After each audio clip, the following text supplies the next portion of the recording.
Hey folks, I'm JC from One Shot Adventures, and today I'm going to review the Dungeon Crawl Classics adventure Across the Veil of Time and give you game masters a few tips on how to run this one like a pro.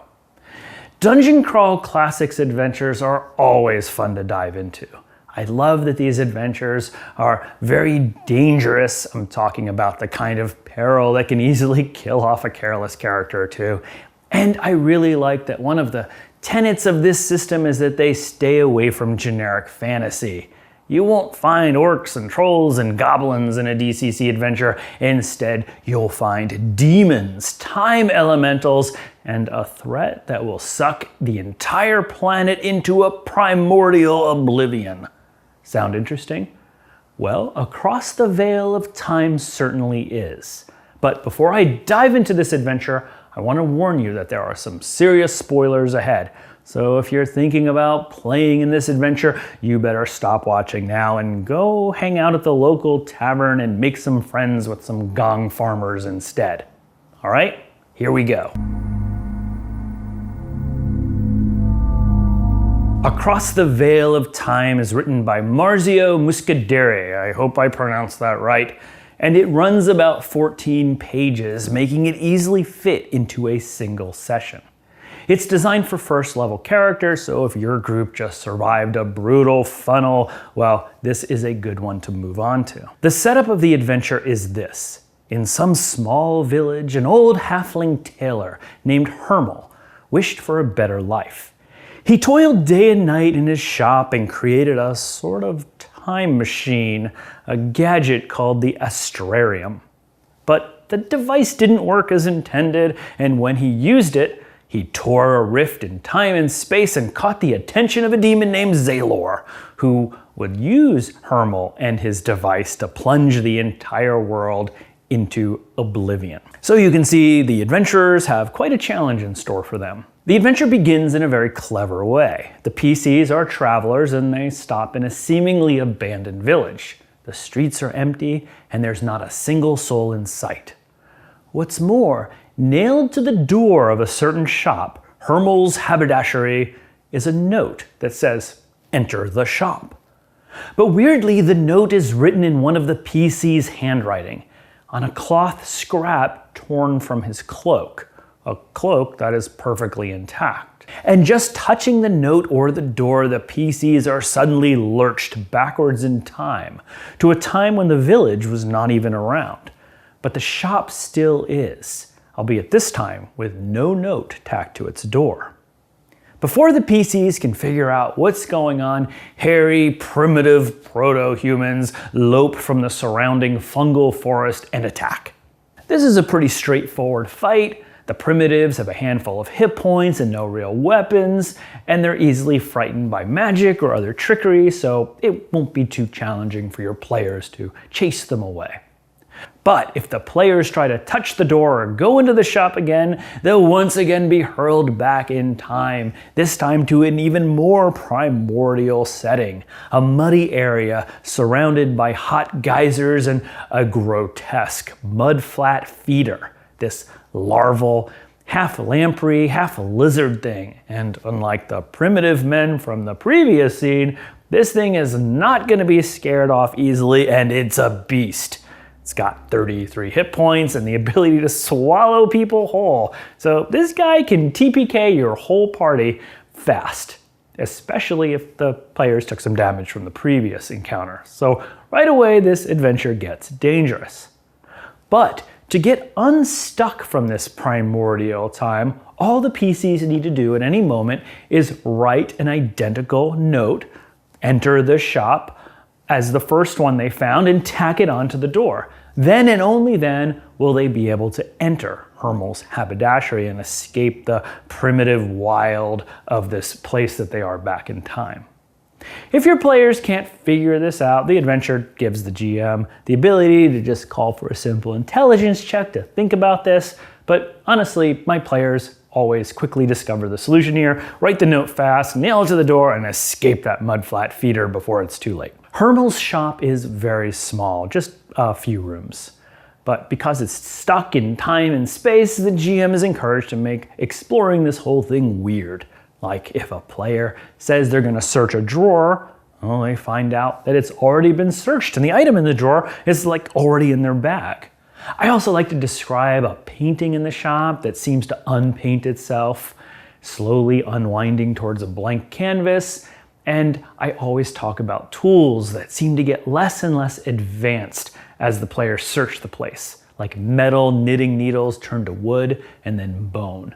So just make this place weird and give the players the sense that they are hurling backwards in time. That'll really help up the urgency here in this adventure. Searching the shop finds evidence that its owner, Herml, was building a strange clockwork device called an astrarium.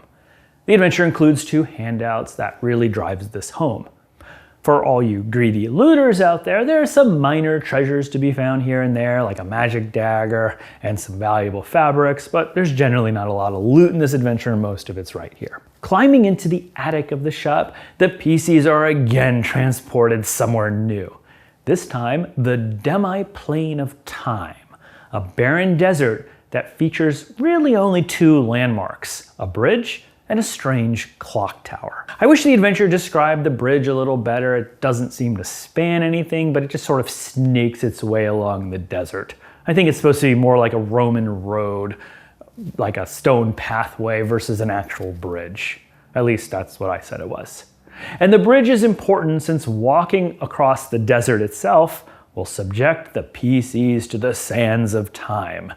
No, not that one, but the sands of time that will drown your PCs in nightmares and devolve them into Neanderthal forms. Well, except for elves, the adventure says they're immune to that sort of thing. Well, of course us elves are immune to such things, but that's not all. We can take the bite of a ghoul, we can walk atop the snow. Have you seen us mount a horse? The only thing we can't take is the sight of your ugly human faces. Ho, high charisma elf burn! The bridge is guarded by a time elemental, a vortex of darkness, which again is a very tough creature. It's got 36 hit points, the ability to knock players from the bridge into the deadly sand, and this is cool. They have this aura that causes deja vu on the PCs, forcing them to repeat their last action. It's really cool watching players like get stuck and, swinging at this thing when really what they want to do is run and save one of their friends in the sand. It's a really cool ability that the author gave to the time elemental. I do wish the time elemental had more of a personality than just be a force of nature. So when I run this, I make the time elemental scream and yell that they wouldn't escape him like that halfling did, just to give the PCs a little bit more of a heads up that the halfling Herml is still alive and around here somewhere. Because there's not a lot of healing opportunities in the adventure, and the player's in a rush, so clerics may not have their healing spells at a certain point, I said that the corpse of the time elemental has an unusual effect. When it dies, it leaves behind scraps of black cloth-like material, and if used as bandages, it unwinds wounds with the same effect as a healing potion. But because this is Dungeon Crawl Classics, I make players roll a d10 when they use one of these time bandages. And on a roll of 1, the cloth accelerates the wound, infects it, and does an extra d4 of damage. It's Dungeon Crawl Classics. I've got to add some element like that. To increase the urgency here, I also say that the bridge is slowly collapsing into the sand, like getting unbuilt, forcing some athletics to leap across some gaps and hang on for dear life as the world shakes and the thing gets sucked into the sand. I just like adding that time pressure here. The bridge leads to that giant clock tower, and there on the tower is a golden door with a riddle on it. I never was, but always will be. Though I exist, you can't see me. Always ahead and never behind. Always approaching, yet I never arrive. Now, the answer here is the future. But I don't know, I don't love riddles and RPGs. I know they're old school and they're fun for some players, but I just find that other players will just struggle with riddles. You either know it or you don't. Now, the author seems to know this and says the PCs can just push open the door. It's actually completely unlocked. but not solving the riddle has an effect which I'll describe in a moment. The inside of this tower is very linear. Players just climb up an enormous set of very narrow stairs. And there's a few encounters along the way, like unholy cockroaches, nice pun Marzio, that will attack the players as they make their way up. And if the PCs haven't solved that door riddle, well, the staircase is infinite. They're just going to keep going up and up and up forever, or they're going to have to climb up the gears of the clock tower just to get to the top. But this, of course, comes with a chance that a slip will grind a player into meat chunks. Yep, that's exactly what happened to the overconfident thief in my group. Sorry, Five Finger Fred. I wish the riddle was more connected to the staircase. My players were confused why solving the riddle made the staircase non-infinite. If I were to run this again, I would make the stairs golden to match the door, or put a picture of the stairs on the door, just to visually link the two together and make it make more sense for your players. At the top of the tower near the clock face is the poor halfling who started this whole thing, Herml. He's tied up to the clock face, which is ticking steadily backwards in time. And with him is a skeletal demon Zalor, who's thrilled to suck everybody, including the entire world, back to the nothingness that was the beginning of time. Zalor holds a massive scythe in one hand and Herml's device, the astrarium, in the other. Herml begs the PCs to stop Zalor before more and more of the land is sucked backwards in time. Now, there's a few ways to save the day here. Obviously, the players can defeat Zalor, which is the most straightforward way. Zalor's pretty dangerous, even compared to the other tough monsters in this adventure. He comes with that powerful sentient scythe that can age PCs a whopping 2d 30 years per hit, and heal Zalor as he chops them down. He can also summon duplicates of himself, but any damage to them is still done to him, so they're not that powerful. The PCs can also destroy the astrarium to stop Zalor. For some reason, the adventure says Herml will only tell the PCs this once he's rescued. I'll address that in a second. Finally, the time shenanigans can end if Herml is killed, which I don't think makes much sense, and the adventure doesn't really clue the PCs onto this, so I just ignore that option. And the PCs can also end things if they can wind the clock forwards with Zalor's scythe, but again, this is something the adventure never really mentions. So while I like that there's a lot of options here for the conclusion, I felt like I needed to fix all of it to make a little more sense. So I do a few things. First, I gag Herml, which explains why he doesn't shout, "Destroy the astrarium" at the very beginning of the encounter.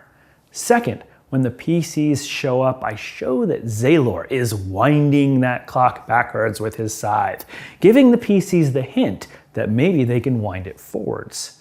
These two tweaks will give the players way more options in this final encounter.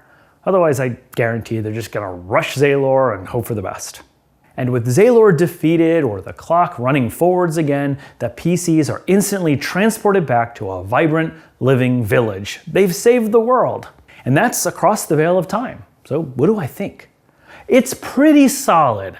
I love how Dungeon Crawl Classics has no problems hurling first level characters into another dimension, fighting demons, and saving the world. Across the Veil of Time has all the weirdness, danger, and exotic locales I expect out of a good DCC adventure.